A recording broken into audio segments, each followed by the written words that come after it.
Booking na booking ang Barda sa kapatid ni David Licauco. Walang maitatago sa kapatid nito. May bago na naman tayong pakakaabangan sa primetime princess na si Barbie Fortesa.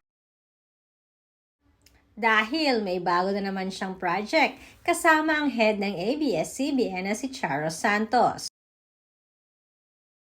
Until She Remembers. Yan nga ang title ng new movie ni Barbie Fortesa. At after nga na maipost ito sa social media ng Star Cinema, ay napakarami ng magagandang comment para kay Barbie. Ayon sa isang comment, ang bigat di umano ni Barbie Fortesa dahil isang Charo Santos ang kanyang makakasama. Pagpapatunay lamang di umano na malaki talaga ang tiwala ng both networks kay Barbie Fortesa. Alam na naman natin na sadyang hindi matatawaran ang galing ni Barbie pagdating sa kanyang pag-arte. Samantalang gumawa din ng online ingay ang post ng kapatid ni David na si James Licauco.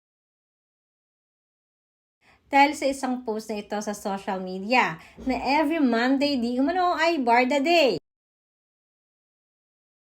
Ayon na rin sa aming source ay si James di umano ang isa sa pinaka-close ni Barbie sa mga kapatid ni David. Mapapansin din na si James among his siblings ang mahilig sa social media.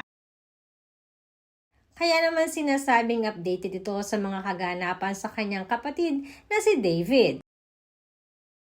Magpahanggang ngayon ay marami pa rin ang nag-aabang sa maging bagong projects ng Barda. Kaya abang-abang lang tayo at malay natin, soon ay mangyayari din ito.